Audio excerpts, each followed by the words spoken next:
Hello and welcome to episode 1145 of The Sleeper and the Bust. It is Friday, February 24th. I'm your host, Paul Sporer, joined this morning by Justin Mason.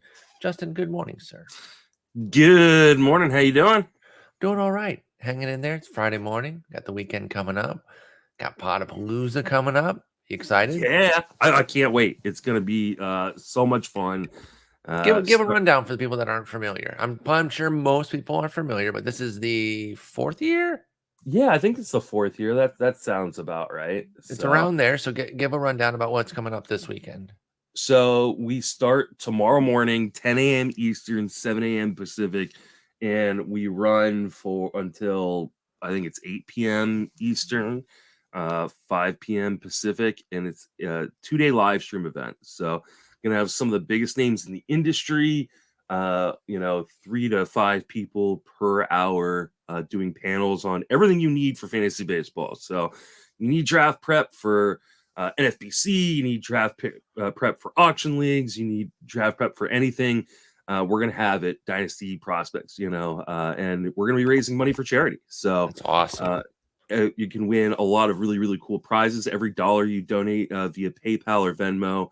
My PayPal is justinmasonfantasy@gmail.com. My Venmo is @JustinSalinger. Will get you entered in to win these really, really cool prizes, including things like Ellen Adair's donating some original artwork. I want that still. Every year, right? That's what I want. Joe Pizapia's donating a copy of the Black Book, a bunch of subscriptions like Pitcher List and Masters Ball. We've got like signed baseball cards. We've got like a Jacob Grom signed baseball card. We even have Sam W., who does the Dynasty podcast, me at Friends of Fantasy Benefits. He's donating $100 gift card for like dog food and dog treats.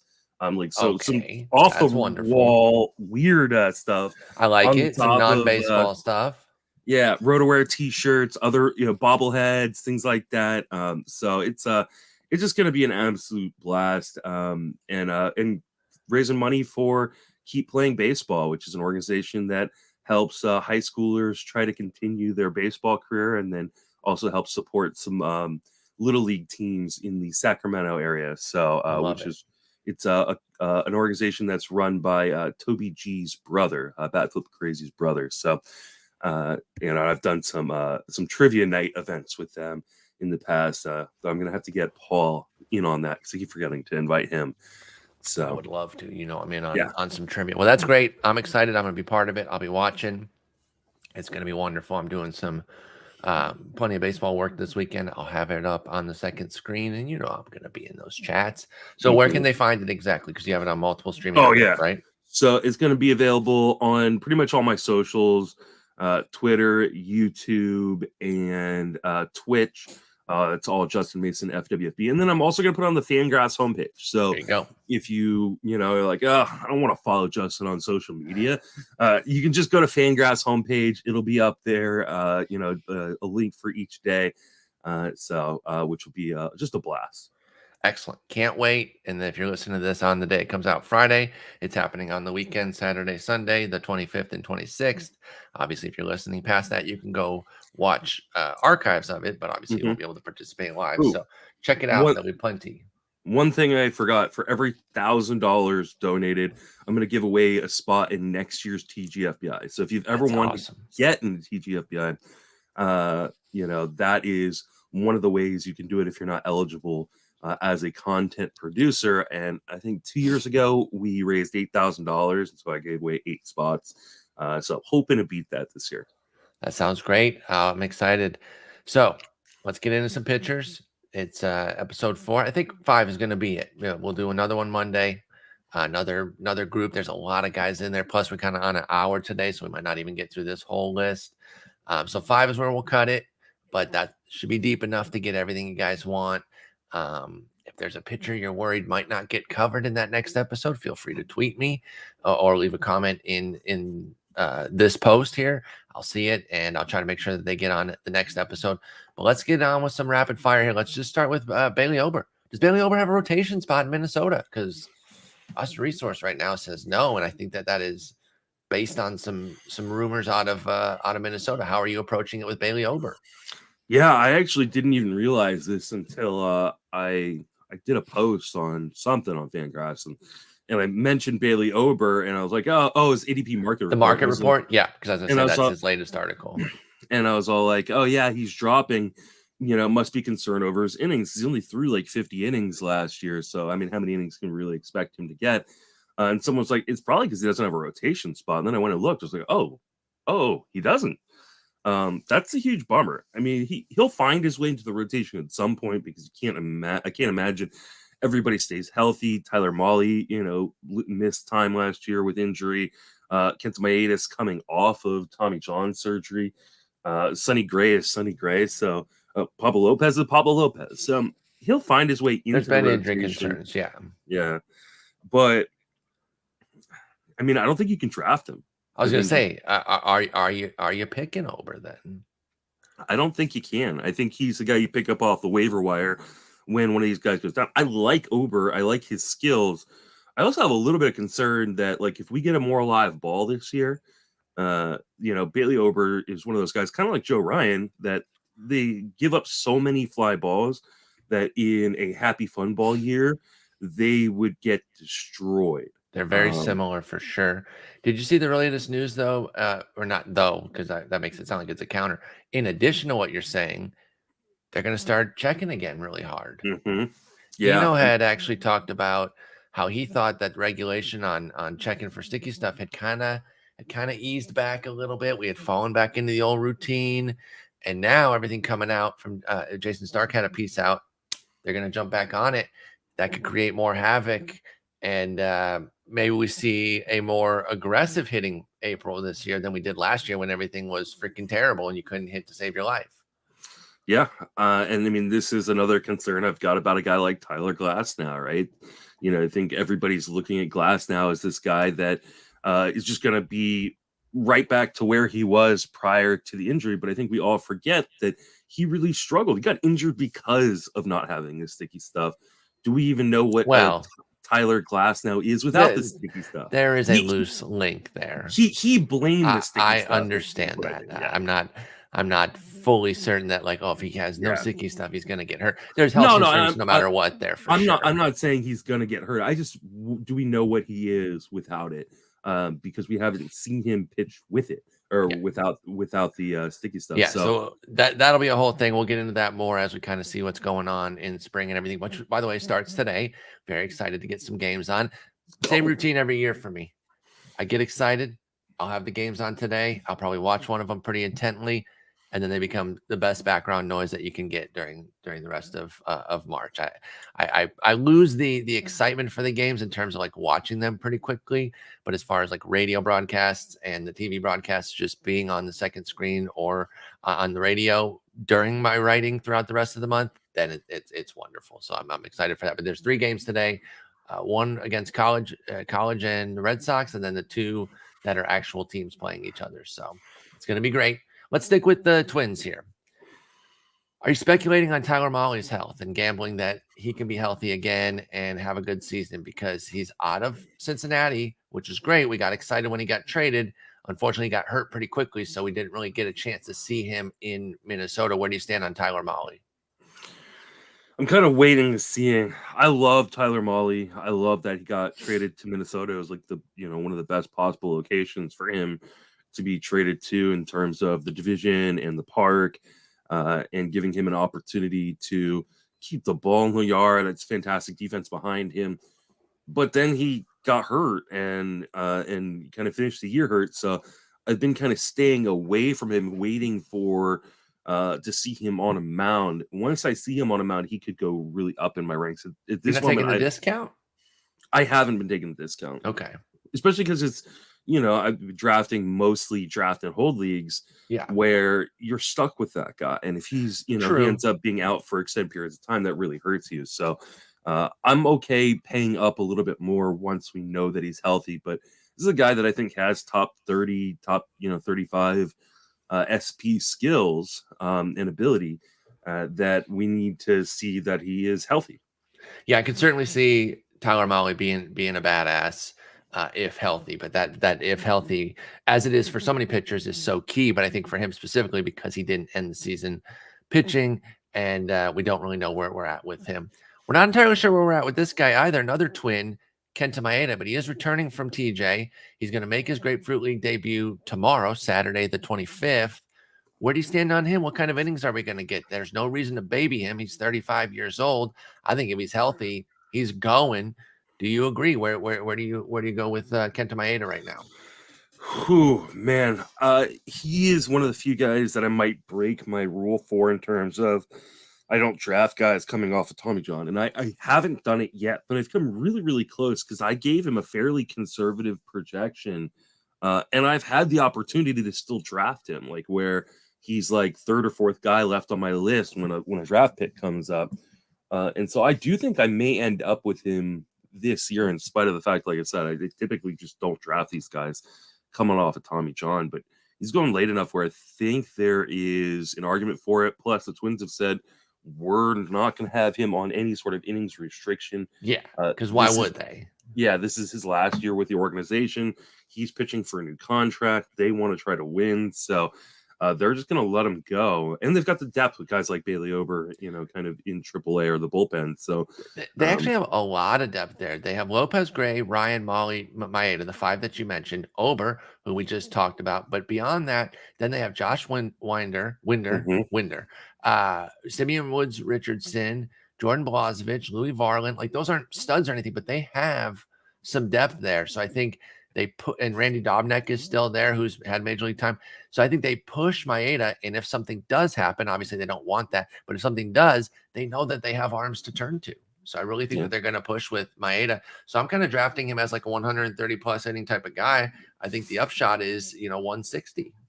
Yeah, I think you can make that argument. I'm trying to find my projection on him right now. Okay, so I have him for 140 innings and let's see, 446.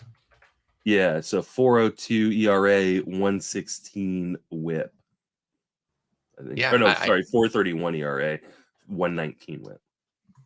I can definitely get behind that. And like you said, that's kind of conservative there for Maeda coming off the TJ, and yet it still puts him in a spot where it's like, hey, I could definitely draft him. WHIP has always kind of been his game. I think that's the strength. We didn't see it much in 2021. He was kind of up and down, but that's the worst WHIP we've ever seen at 130. He's a career 114 for Maeda, career 387 ERA. So I think there could be a big bounce back there. Could be a lot of upside in that Minnesota rotation that isn't being drafted very high. Speaking of upside in that division, Michael Kopech, is he undervalued? He had a wonderful year last year when you look at the rates, 364, 119. But it was, 354, 119, but it was in 119 innings, which was a career high, but there was ups and downs.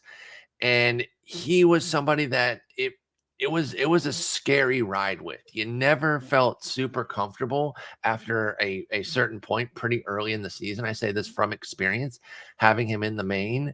And again, liking the results, but the underlying was pretty rough. 449 FIP tells you all you need to know there, whatever your ERA indicator of choice is, 473 on the Sierra.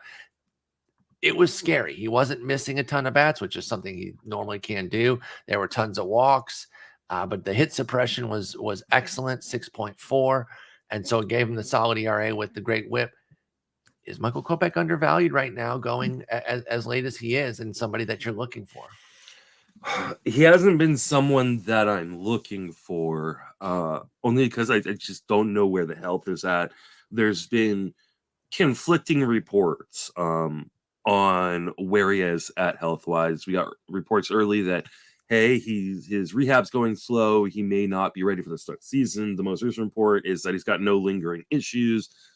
I want to see him on a mound, and I really want to see what his control looks like. I think this is one of those guys you really want to see what kind of the walk to strikeout rate, because we saw kind of this weird dip in strikeouts, but the walks kind of stay up last year. So the upside is amazing. If he's healthy, and he is the guy that we have seen in kind of some short stints and glimpses, then he could be an absolute star. I know a lot of people are like all over Hunter Green right now, but this is like Kopech is the dude that could just be like everybody or what everybody wants Hunter Green to be without having the price attached to Hunter Green. So is Kopech the better buy than from absolutely a cost? Obviously, he's much cheaper. There's more risk.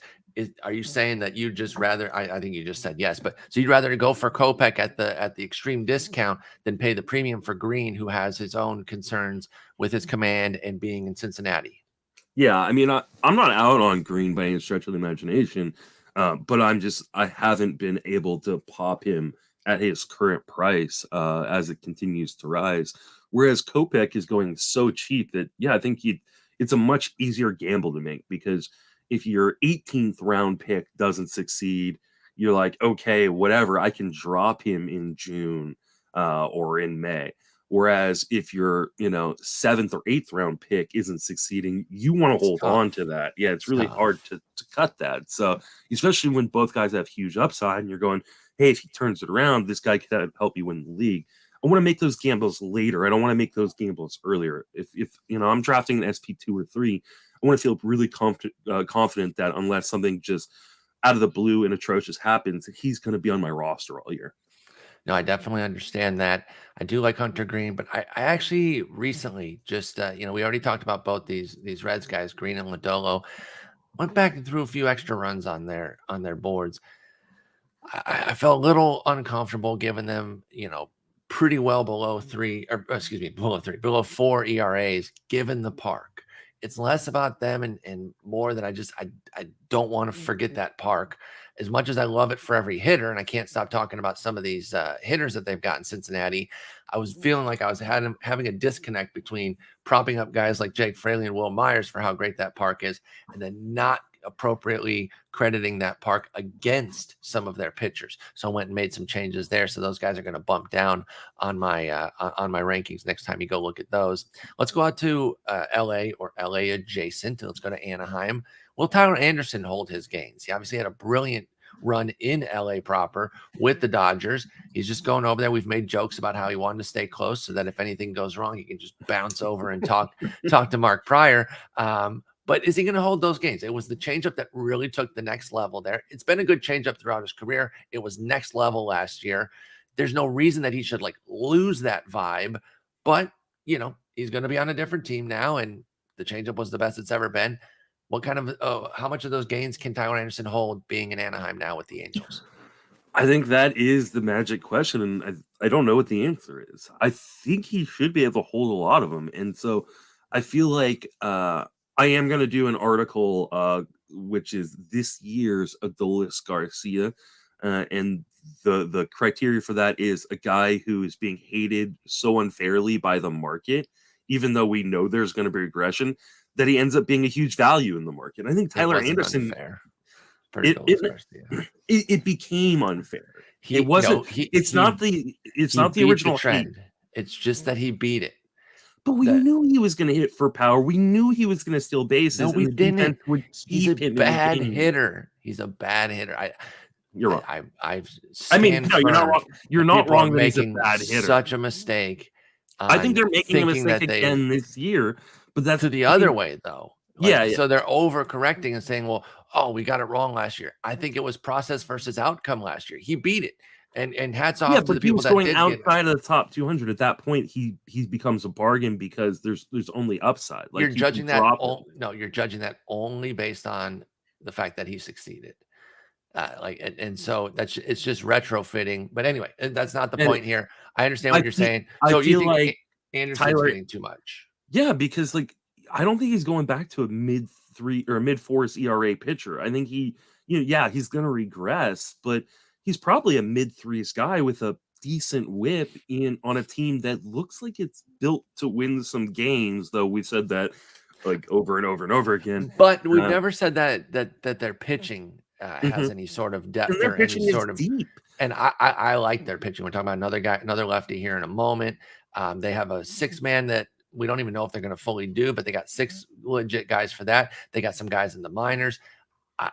I'm falling for them again. I really am falling for the Angels. But yeah, so you like Tyler Anderson to outdo his draft cost. He's not particularly expensive, like you're saying. You got Tyler Anderson there, SP 79. That's ridiculous. Not This going to dude hurt you was too much. dude was a top 15 player, not a top 15 pitcher, a top 15 player in fantasy last year. And we're treating him like he's garbage. Well, people are just paying attention to his career numbers and regressing, Which but is it fine, probably yeah. is a bit too much on Tyler Anderson. I can agree with that, and I won't be afraid to pick him up. Yeah. As long as you got your Ks in order and you go for somebody like Tyler Anderson to kind of help your ratios and some volume, I can totally see it. I got him at SP 50. Mm-hmm. So, just solid there in the middle of the top 100. All right, let's stick with that team. Who are you preferring between Tyler Anderson and one of your favorites here? I'm going to put you to the test. José Suarez. Big fan of this guy as well. Which of the two lefties do you like more? Oh, it's Suarez. I mean, he was so good after a pitch mix change last year that he was like underratedly won people leagues. Like if you were struggling pitching and picked up José Suarez right about the time I dropped him in Tout Wars and in the main They got event, him from you. yeah, then he like went and won your league. And like nobody's talking about it. Nobody's talking about that he made a change and got marketably better. And like he's going way too low in the market. Like I will I will just die on this hill that he is probably the most underrated starting pitcher this year. So In fairness, I have talked about it. I'm a fan myself. So, I feel like I put you on because if you remember, when we looked at my rankings after the season, I had him 65 to your 97. and I questioned it. I was all like, what are you We had a doing? debate, and I think we're in lockstep now that Suarez is somebody who can really, really be a contributor. The question I've gotten when I am propping him up out there in the wild is the innings, and I'm like, well, he's 25, sure, and he had what, like 130 innings last year thereabouts. Let's see, 126. I think he can get a $150 easy, and that's kind of the threshold that I need for somebody being drafted that late. Is that where you're about with the innings with José Suarez? I gave him 145. So right there. I think my main concern has been, do the Angels turn back into that 6-man rotation? Yeah, that is a question. And so it looks like at this moment they're not going to. So I probably need to bump him up maybe 10 to 15 innings. And that would put him around 155, 160 and bring him up inside of probably my top 60 or top 55 starting pitchers. Yeah, that'd be great for José Suarez. So I'm in on him for sure. At the cost, I do prefer him. Well, yeah, he's like SP 103. So yeah, even though I do have Tyler Anderson up where I do, between the two, I still think I lean Suarez a bit because he's even cheaper at SP 103, almost 100 picks cheaper than Anderson. But hey, I'd be open for either. I really like both those guys out there in Anaheim. Will Martín Pérez hold his gains? He's stuck with Texas. He took the QO. That was kind of an easy choice for him. He had an excellent year last year. And look, I was consistently calling for the regression. I didn't fully believe it. The home run suppression. He did it all year. 7% homer to fly ball helped him to a 0.5 homer 9. Far and away the best of his career, without a doubt. There was a pitch mix change that certainly aided that. Still don't buy it, though. I'd still put it home run regression. I don't buy it fully. I buy that there are changes that can make him less of a home run problem. Still not buying 0.5 homer 9, though. He did it for the full year. I don't think it's necessarily carrying over. What do you see out of a 32-year-old Martín Pérez? Can he pull the magic out of his hat again? I mean, I think he can to an extent, but I agree with you. There's going to be regression. I think this is another example of Tyler Anderson, we were just talking about, that maybe the hate is going a little bit too far. I think people are expecting him to turn back into that mid to high fours ERA guy, and I don't think he will. I think, and obviously he's not going to repeat what he did in 2022 in terms of like the ERA. He had a sub 3 ERA, but like I think he could be kind of a high 3s, maybe low 4s ERA guy that doesn't have a sparkling whip, but it doesn't necessarily kill you considering where he's going. And he's going to get a ton of innings. I mean, this is a guy who last year threw 196 and a third. And I think they're going to need to rely on him considering the other options in that rotation. You've got DeGrom already nursing some sort of issue. You've got John Gray, who's had trouble staying healthy. Andrew Heaney, who never stays healthy. Nathan Eovaldi, who never stays healthy. So, yeah, like, he's the only mainstay in this rotation, I think, for the whole year. So I think he's going to make 32 starts, rack up, close to 200 innings, if not 200 innings this year. And I think he's going to give you solid production that beats out where his ADP is right now. I don't expect him to come anywhere close to last year, though. yeah, and he doesn't need to, though, right? Martín Pérez, SP 92. If people were thinking that he was going to do last year's work, he would be, 70 spots higher than that, of course. So that's the beauty, is that he doesn't actually need to. I do think he's going to hold some of the games because, again, there were changes there. And again, I take the L on that one. I was worried that he was going to have a major fall off. He's also one of those guys that it has such little room for error, right? Yeah. Like we talked about this with like the Kyle Hendricks, destruction, where like he only had this room for error because of his, low velocity. Once he lost a little bit of that command, he was just getting hit around the yard. And I do worry about that for a guy like Martín Pérez. He has to be able to keep the ball away from guys so they don't hit home runs off of him. If he can't do that, then you could be in a world of hurt. So like if you draft him and he gives up 3 home runs in his first 2 starts, it's time to just cut and move on. Like you don't like hold on to that one. Yeah, you definitely got to be careful there. The home runs, I think, will drive where Martín Pérez goes. He really had that sinker cooking last year. I think the sinker cutter combo was what really drove the success. And there was, some give back in the second half, but even that was still fine. You're talking about a 3.16 ERA compared to the 2.68 in the first half. So even his regression point was fine. There was a 7 ERA outing at Houston. Frankly, and this is something that can be a challenge when you have a breakout guy like this. Do you ride everything because you're like, oh, he's been so good, or do you keep streaming him? I think more disciplined fantasy managers probably avoided that Houston bomb because they kept streaming Martín Pérez, knowing, okay, at Houston, no.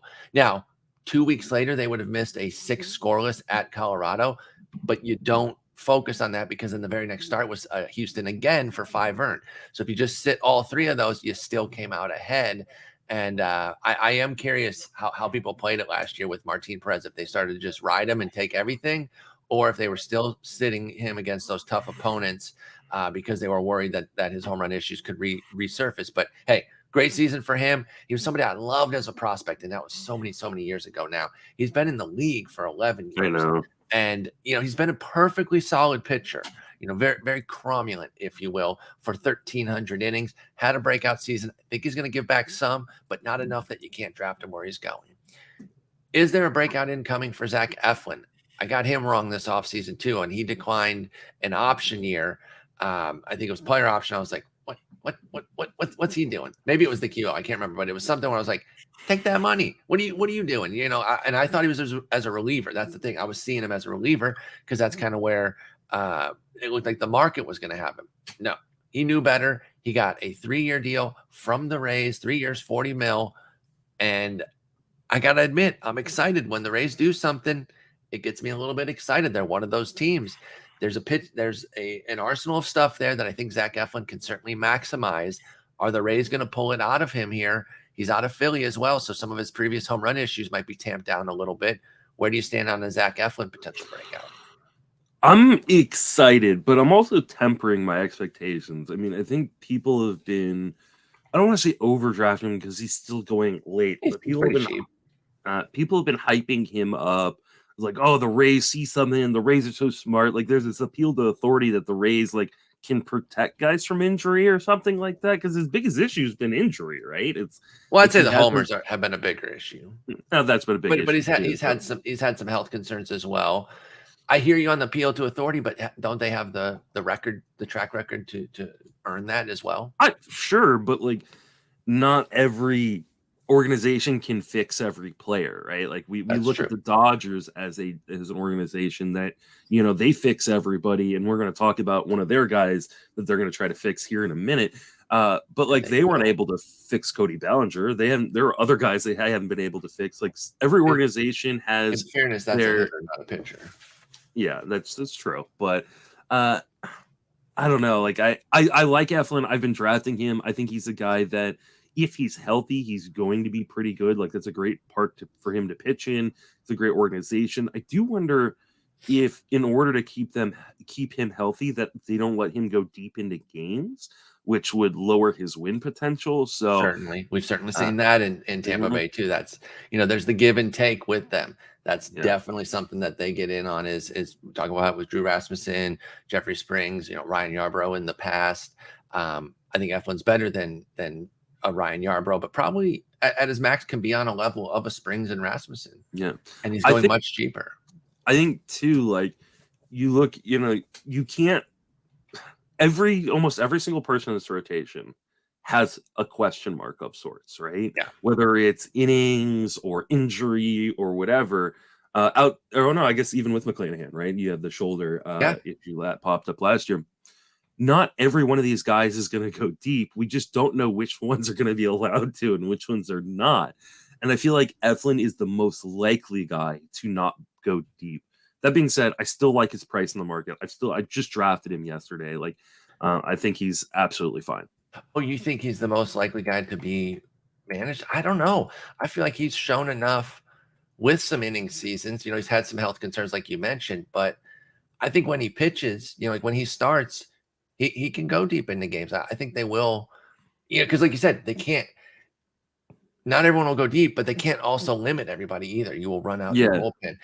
Of course, I think it's just unpredictable That's about who it's gonna be, and I just feel like because of his injury history and his lack of like innings in a season, like I think that he's the most likely guy to get managed. Now I hope they manage him with an opener. If they manage him with an opener, I'll be fine. Be great. Throw Jalen Beeks in front of him. Yeah, throw Jalen Beeks in front of him, and I'll be happy. But speaking of Yarbrough, that was the Yarbrough method, and that made him super fantasy viable because he won like 16, 17 games. Yeah, he was a middling pitcher, but he was able to get those wins because he was coming in after the opener. If they do that with Eflin, that would be wonderful. I don't know if they're going to, but stay tuned. I do like the price on him though, and that's the thing. It makes him easy to buy if you're in on the breakout. SP86. That's just not that expensive if you believe that the Rays can get that breakout from Eflin. Speaking of fixing, and you hinted at it, can Mark Pryor fix Thor?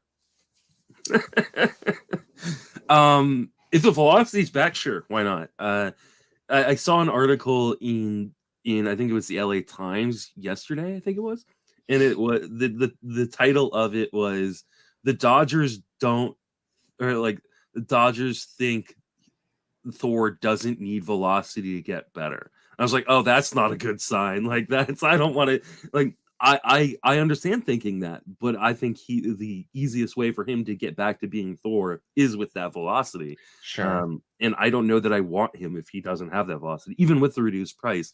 Again, this is another appeal to authority that the Dodgers fix everybody. I'm okay with that appeal because they've done a really, really good job of fixing just about everybody. But unless that velocity's back, I just don't believe it's going to happen. I think he's washed until that velocity's back. Oh, I don't know if I agree with that because I think that they've been really good at tapping into secondary arsenals and having pitch mix changes with guys. I grant that it is important to what made Thor successful when he was Thor. Noah Syndergaard, of course, for obviously everyone knows that nickname, but just in case. And we saw last year when he's working at 94.5 that he wasn't missing bats. 9% swing strike rate led to a 17% K rate. That's very pedestrian, but he didn't walk guys. And I do think there are multiple paths here. Now, I'm in the bag for Syndergaard. So I want that bias to be on the table. I want it to work. So, there's probably some hope mixed in there as opposed to just straight up objective analysis. But I think you look at his arsenal, you look at what the Dodgers have done. I don't think it's crazy. I don't think I'm completely out of nowhere saying that they're going to make something out of thin air with him, even if the velo doesn't return. I'll tell you what, though, I'm taking the discount. That's certain for me. SP90 after pick 300 right now, because the simple fact is, if he comes into the season and he is throwing upper 90s, it's over. I mean, the price is going to go through the roof. If he isn't, I do think that the price will remain fair with Thor. So it is one of those things where it's like, oh, if he does come in and he's only throwing like 96, which would be an improvement, but not back to the old Thor, that's okay because I'm still going to get that discount. I'm excited to see where it goes, though. I root for him. He's a fun guy to root for, and I'm just hoping that it works because, again, I really like him. Yeah, I mean, there was a report earlier this month that he had an uptick in velocity coming into camp, so that's encouraging. But you're right. Like if he's throwing like super hard when spring training games go, like the price is going to go through the roof. I don't know. Where'd you rank him, and what kind of projection did you give Thor? Let's see. Syndergaard, I have him 139th. Jesus. Yeah, 140 innings at a 4.31 ERA and a 1.25 WHIP. Damn, so Which you are doesn't feel out of pocket. Yeah, I mean, it's not. I guess he was better than that last year, but if you look at the ERA indicators, I mean, FIP liked him for his ERA basically, but Sierra did not. I get it if you think the strikeout rate is cooked.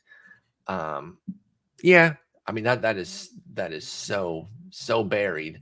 You're not really buying him even at market price then at SP90 for Thor. No, I haven't touched him this year, and I don't think I will. Like even if the price goes up because the velocity's up, I won't be with it. Yeah, well, I'm definitely higher there, and I'm excited, and I hope that things stop work smoking out for that him. stuff. Why? Some might call that witch casting. Some might, but they wouldn't really understand what that term means, and they would think Yes. that every projection has to be based on what they've done previously. Then what's the point of doing a projection? If there's no growth or decline in anything, and you're just adhering to the 3-year average, just run a Marcel projection at that point. At that point, like what are you doing that's any different than just doing Don't tell me how to live. Well, I mean, you're still wrong on Brian Hayes too, by the way, just so you know. All right, let's move on. Time for a Justin Steele breakout in Chicago with the Cubs. He had a great second half. You talk about somebody that was helping teams win leagues. I think if you were on that second half Justin Steele train, he was definitely a part of that. Do you see a full season breakout coming for Justin Steele? Oh, this is one I've had real issues with. I see the path to it.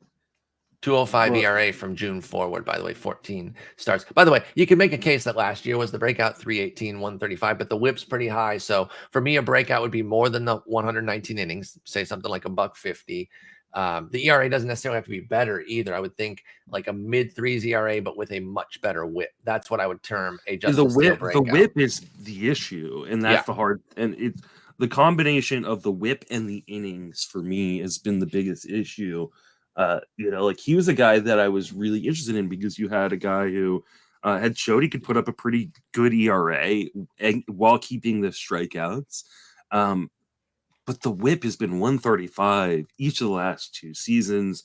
How much of that is the defense, though? Now you got a big improvement with Dansby Swanson. Now he's one guy, so it doesn't automatically fix everything. I'm not suggesting that, but it certainly helps. And Steele's a big time ground ball guy. And you get Swanson in there, and you're looking at the hit rates have been a bigger problem. The walk rates are up there too, by the way. I'm not going to suggest that that's not a part of it, 10% walk rate. But if you can get the hit rates, in the low 7s or even lower than that, of course, then I think Steele can live with a 9-10% walk rate and get the whip in check because it has been 135 for his career. That's 176 major league innings. Yeah. And maybe he won't be as affected by the shift issues because he's a lefty. He still gets the strikeouts.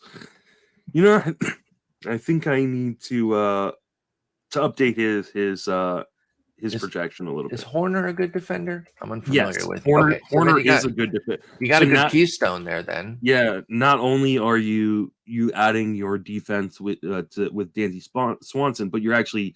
The real place you're adding it is by moving Horner over to second, and he kind of fills in what has been a massive hole there, because he played a pretty good shortstop last year. So there you go. I do like the up the middle defense. And now you got Bellinger too in center, which definitely helps that outfield defense as well. So ground ball guys do allow fly balls at times too. Mhm. So it is nice It that happens. he will have a quality center fielder out there tracking things down. I think Hap and Suzuki are fine. I don't know if they're special, but they're not bad as far as at least I'm based on my reputational thinking of them. I don't know for sure. I'm actually trying to look it up right now. But yeah, I like Steele, and outs above average last year for Hap, 78th percentile. So you like that. So yeah, I think the defense has improved. He can get the hit rate down, even if the walk rate doesn't improve for Steele necessarily. I think there is a path where that whip, can get down under 1.3. And even if the ERA goes up, like I said, from the 318, let's call it 350, 360. I don't mind that. Give me the whip goodness for 150 plus innings. And I'm in on Justin Steele. I think the price is fair with him. You think 150 innings? I think he's going to get trusted as a stud. I mean, you look at what he did from June on, like I was saying, he was an over 5 inning average type of guy. 119 last year. Yeah, I mean, if you take his June forward, and he did miss September with an injury, so that part is a bummer. He didn't finish the season on the field. So we'll keep an eye on him for spring for that consideration. But if you take those 14 starts, it was a full season, like 180 inning type of pace for Justin Steele. The 79 innings in 14 starts, you take it over 30, that's 170, and you take it to 32. Obviously, you're getting into the 180 range. So, and I'm not even saying we need to go that high. Give me 150, 160 on Steele. I don't see any reason he can't. He's 27. What are they protecting? Well, yeah. What are you babying at that point? If he can go, you send him. And so I'm in on Steele. I think the price is right.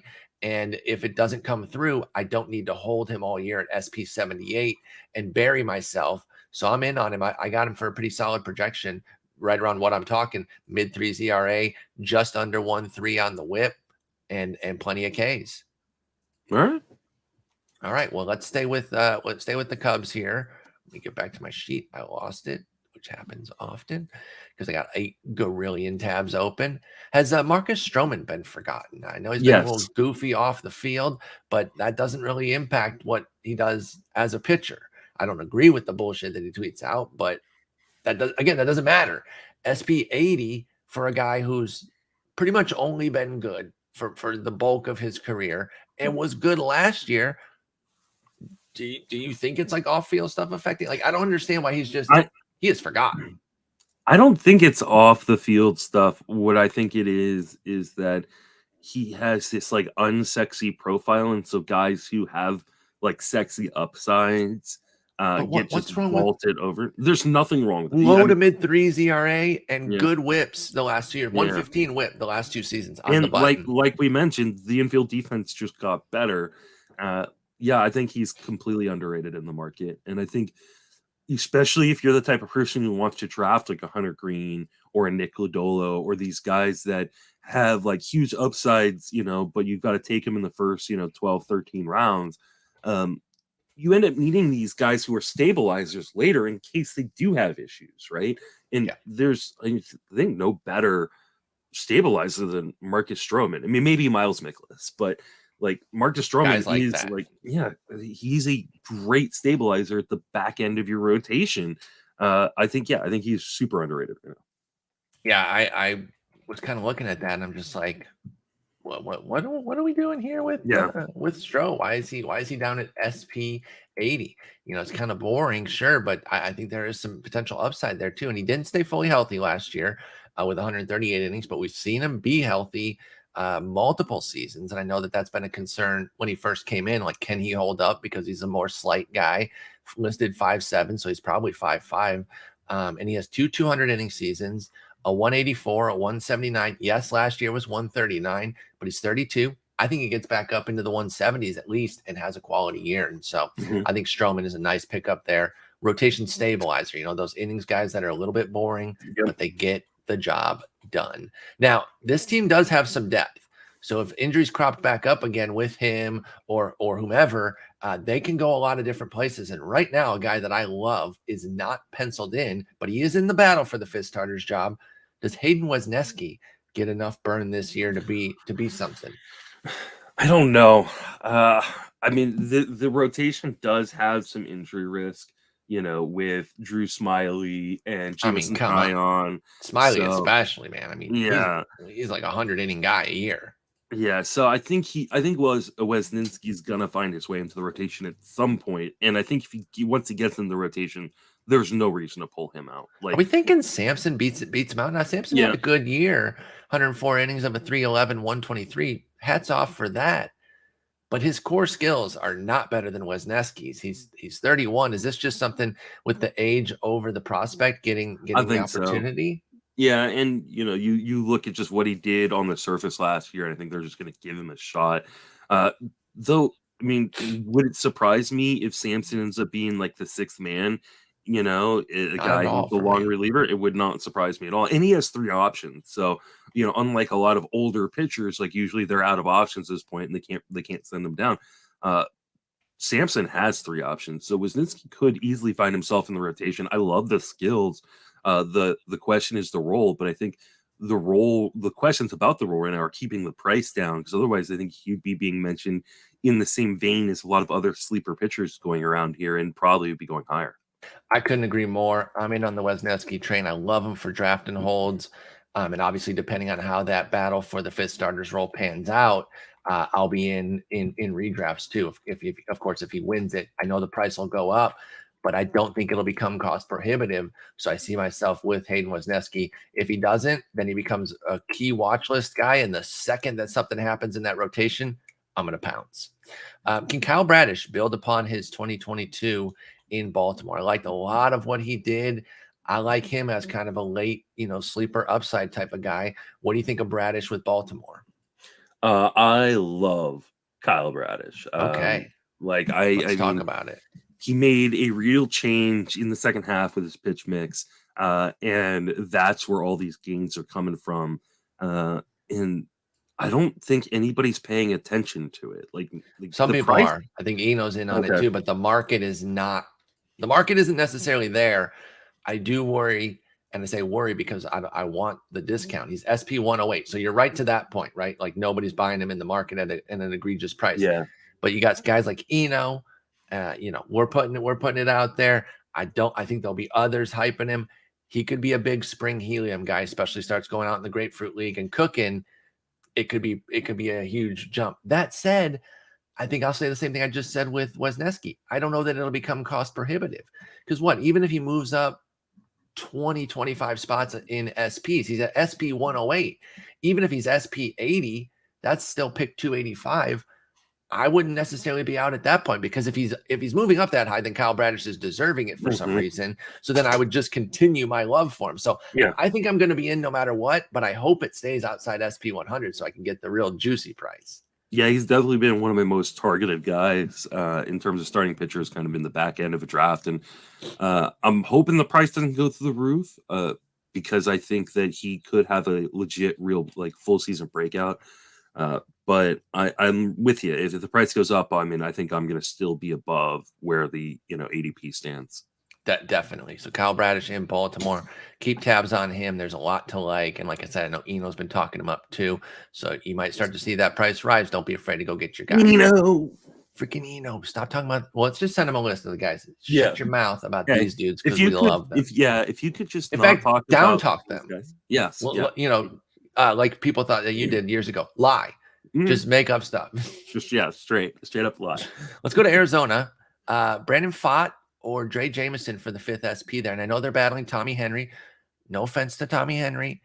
I don't put him on the same level as those two. I really think it's those two that are better. And Ryan Nelson, I will put Ryan Nelson in there as well. All three of those, it's a tough battle. The re-signing of Zach Davies kind of pissed me off because Yeah. it really crowded things. I get it, wanting a veteran, a guy who's eaten innings before, but man, you got Nelson, Pfaadt, Jameson, and Henry to go with Gallen, Kelly, Bumgarner. Why'd you have to bring back Davies? Why'd you have to complicate this? How And who do much you are like they? there? How much are they regretting the Bumgarner contract at Oh my this point? goodness. Like, I mean, it has it was just not it was worked out. never good, but like you aren't even getting like good innings from him. That's Like the thing. He's not even eating innings that he's you're just throwing enjoying. batting practice, and that's tough for like a guy who probably should be in the Hall of Fame and is probably every season he pitches now is just ruining his opportunity. I wonder. I will say this real quick. He's a guy that I have a hard time fully burying. I'm not giving him a good projection. I'm not picking Bannis and Bumgarner. But would you be fully surprised if at a rebound if he figured it back out? I take him in the 49th and 50th rounds of draft and holds Just for the because volume? just because when you get that late, he's gonna pitch like Yeah, him. and you might need him for a couple And spells. it's still a good park to pitch in. It's a Yep. team that's getting better. Like And look, to put up a high 4s ERA, which is what he's done the last 2 years, it's a combined 4.78. You got to have a lot of good starts. We talk about this a lot. Go look at the game logs. You will see good starts. So I get it that late. He had a stretch where he had like a sub 3 ERA at one point. I think it was like the beginning of the season. Yeah, exactly. Like early on. And so I wouldn't even rule out a rebound there. But the Davies one, I'm like, you didn't have to sign him. You guys got enough young talent. I think you need to start trusting on that top young of talent. not being very good, he's also a garbage person. Terrible person. Look up Zach Davies' wife, and you'll see what he did there. Just abandoned her and just literally ghosted a marriage. Like, how do you do that? Again, I'm taking notes, but like, she'll ghost you before you would ever ghost her. Get real. She'd So Brandon Pfaadt, Drey Jameson, to then ghost you. She'd find you to then say, no, I'm going to leave you, you clown. So Pfaadt, Jameson, or Nelson, who's your fave there for the fifth starters role? I think it's Jameson. Like, he's got like 3 legit pitches. 2 of them are really, really good. I think command and control are good enough for him to like really succeed. I just worry they're going to give it to Ryan Nelson. I don't think Pfaadt is going to get a rotation spot out of camp. I think he's going to. I'd be surprised because of these other 2, and the fact that it's only the one spot. And even Tommy Henry, again, give him a little shout. He is in the mix there if he goes out and kills it in the Cactus League. I think Henry's in the bullpen. Yeah, and I think I want it to be Drey Jameson, but I'm really worried they're going to give it to Ryan Nelson. Jameson, I think, is the one who I really feel like has the upside to take that next step. I'm a Jameson guy as well. Big time into him. Loved what he did in his small sample. It was a very tiny sample. But then we talked about Eno. He's actually on the Ryan Nelson train. So in this instance, he's helping us because he's talking up the guy that we're not as keen on. And it's not that I hate him or anything. I with Nelson to Jameson, it's not a huge difference. I just think that Jameson has the better chance to find consistent strikeout stuff, whereas I'm not sure that Nelson is going to have that swing and miss pitch. We saw just an 8% swinging strike rate in his MLB debut. It was just 11% at AAA last year. And so I'm just not sure if he's going to miss bats consistently enough to be that impact fantasy guy, whereas I do believe that Jameson can do that. And Pfaadt I like the most, but I agree with you. He's just not going to be the guy out of spring. I just don't really see any way that he is. He's like a mid-season call-up once other guys in the rotation get hurt. I just don't see the strikeouts with Nelson. I also think the command is really spotty, and we saw in the minor leagues like him have really large home run rates.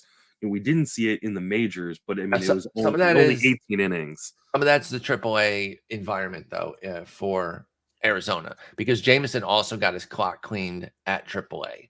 So keep that in mind there. But he also like had a 1.5 homer per 9 at AA. So it wasn't like it was. You're talking about Nelson. Nelson, yeah. Sorry. Okay, yeah. I'm unfamiliar with how their AA plays. So what place is it in AA for them? No, I don't even know where they're double. They switch these parts. I know that's the thing. You try to keep track of them, and then they do a roulette every couple of years, and you're just like, oh, I don't have that correct anymore. It is Amarillo. Amarillo. Yeah, let me see here. I do have the minor league park factors pulled up, so I can tell you. Amarillo's Texas, so it's probably a launching. Amarillo. Oh, it is disgusting. Their home park is at 165 home run factor. That's 65% higher than the league. Now, it is an interesting league, this Texas league here. There's a 165 in Amarillo, 147 in Springfield, 120 in Wichita, and then no other park is over 100.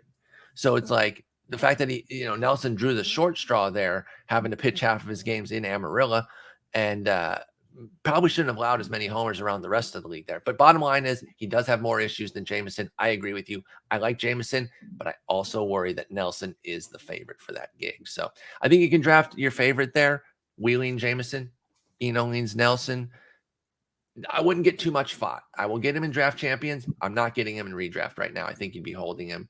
And unless you have huge reserves, I don't think you can do it. All right, we're running short on time here. I want to get a few more in for sure. So let's go to Philly and talk about some of their guys.